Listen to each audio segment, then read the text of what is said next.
Buenos días, quienes habla el teniente de navío Armando Rivero Flores, participante del curso de perfeccionamiento en telecomunicaciones. El día de hoy, y continuando con el cronograma de actividades evaluativas correspondiente a la asignatura de concepto estratégico militar para la defensa integral de la nación, vamos a realizar una exposición en la cual vamos a desarrollar los siguientes temas: la propaganda y dominio de la información como instrumento de guerra no convencional y silencioso a través de la historia, elementos fundamentales del supradominio, el militar como parte de la sociedad política y político por naturaleza, el Estado liberal y Estado social como sistemas políticos mundiales contrapuestos, y el ámbito de aplicación y alcance de la Ley Orgánica de la Seguridad de la Nación. Siguiente lámina, por favor.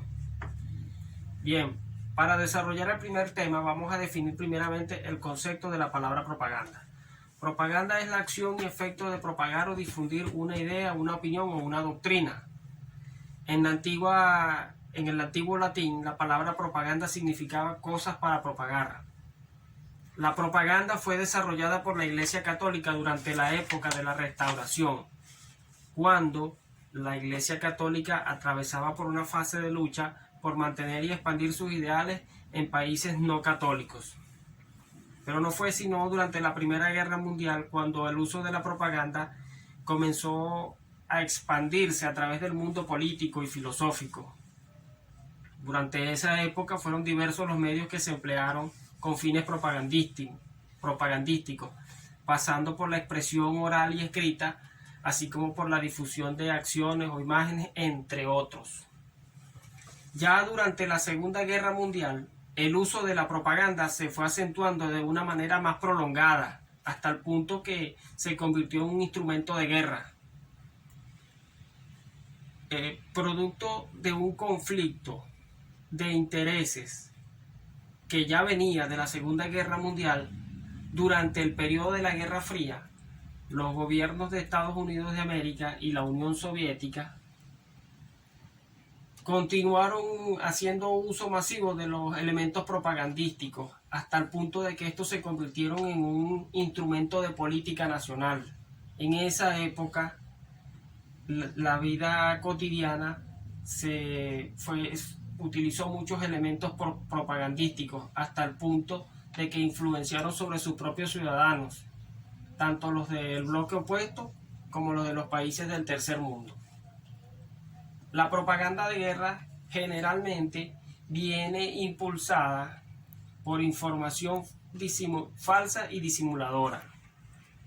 Esto porque el propósito principal de la propaganda de guerra no es más que evitar que las personas se enteren o que la sociedad se entere de la realidad. Sin embargo, en algunos casos los propagandistas no requieren a la mentira, es decir, emplean un lenguaje o acuden a un lenguaje cuidado, rico en eufemismos. Esto porque ellos consideran, o los líderes de la organización consideran, que una sola fracción que domine la información contribuye al descrédito del adversario. Una información o una propaganda de guerra bien transmitida se puede convertir en un instrumento bélico muy peligroso. En la actualidad, producto de la globalización y el surgimiento de diversos tipos de guerra, podemos decir que la propaganda de guerra es un instrumento es un instrumento que forma parte de la guerra irrestricta, concepto que según los coroneles chinos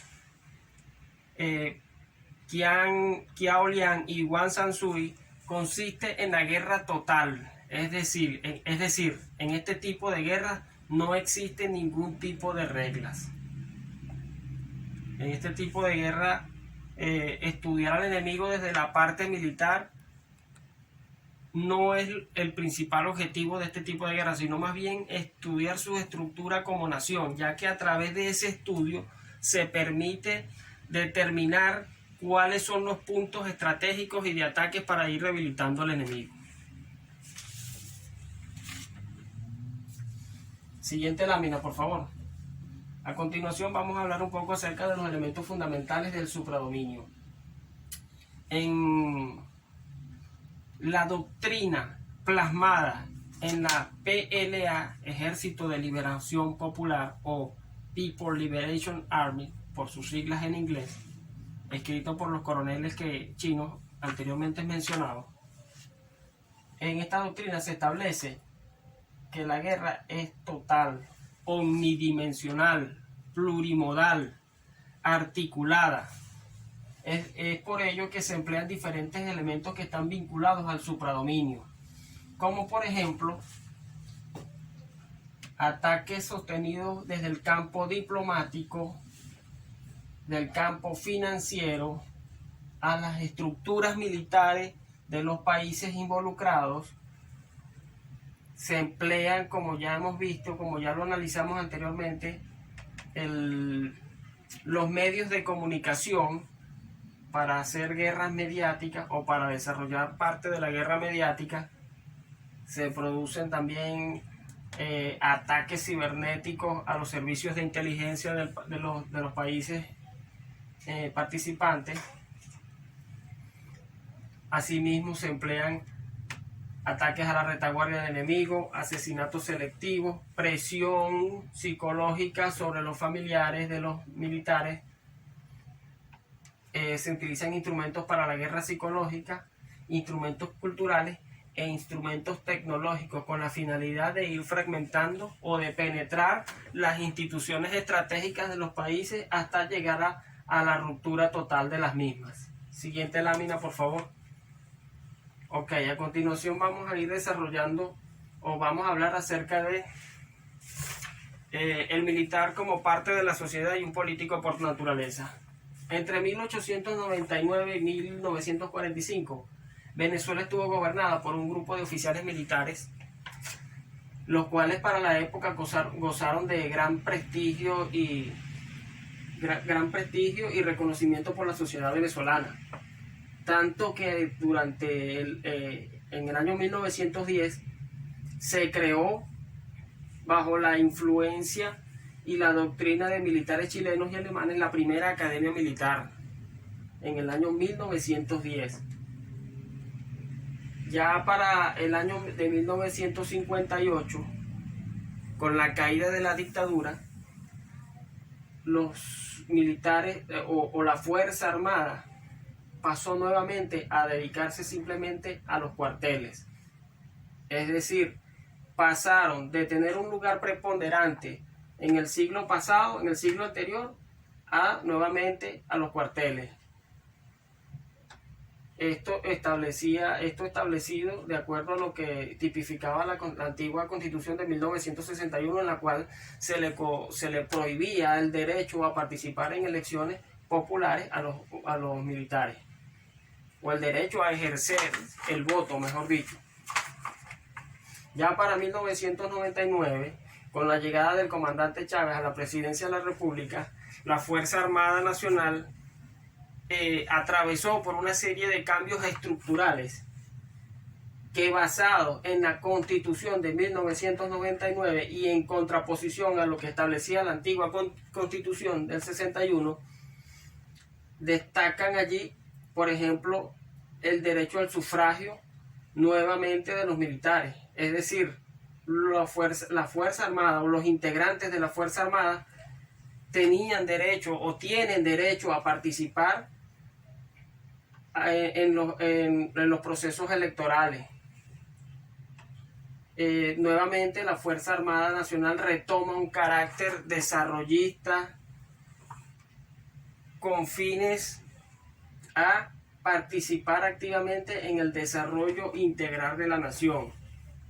Es por ello que hoy en día podemos decir que la Fuerza Armada Nacional, o la participación política de los integrantes de la Fuerza Armada Nacional dentro de la sociedad venezolana, está vinculada principalmente al desarrollo integral de la nación, sin descuidar los deberes fundamentales y la concepción originaria de la Fuerza Armada Nacional, que no es más que garantizar la integridad y la soberanía integral de la nación.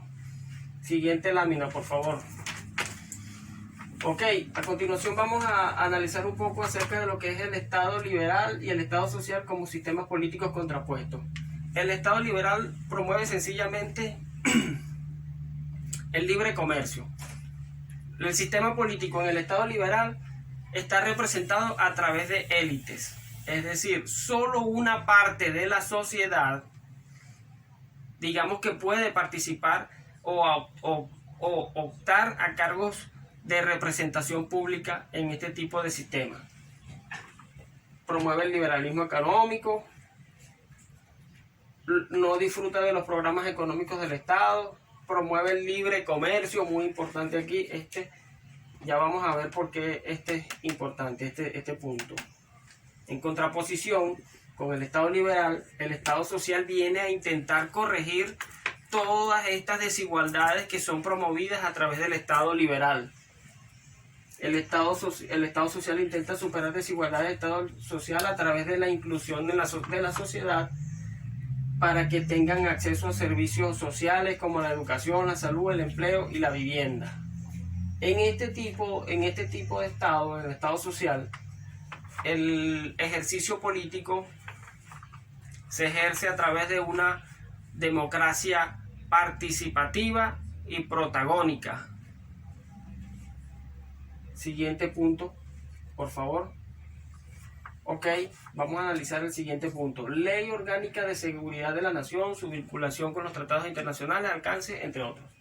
Bien, la Ley Orgánica de Seguridad de la Nación está circunscrita a lo establecido en la Constitución de la República Bolivariana de Venezuela, así como en los tratados, leyes, tratados y convenios internacionales suscritos por la República, siempre que no estén viciados de nulidad. Esto tiene un alcance a nivel en todo el espacio geográfico, es decir, el cumplimiento de lo establecido en esta ley de carácter constitucional, o mejor dicho, con rango, valor y fuerza, tiene un alcance geográfico. Es de estricto cumplimiento, o mejor dicho, de cumplimiento obligatorio de todos los ciudadanos naturales, jurídicos, extranjeros, transeúntes, darle cumplimiento a lo tipificado en esta ley. En el caso de los transeúntes y extranjeros, ellos deben dar cumplimiento a lo tipificado en la ley de acuerdo a las excepciones que establezca la misma ley. Bien, siguiente lámina. Bueno, esto fue toda la exposición. Muchas gracias por su atención.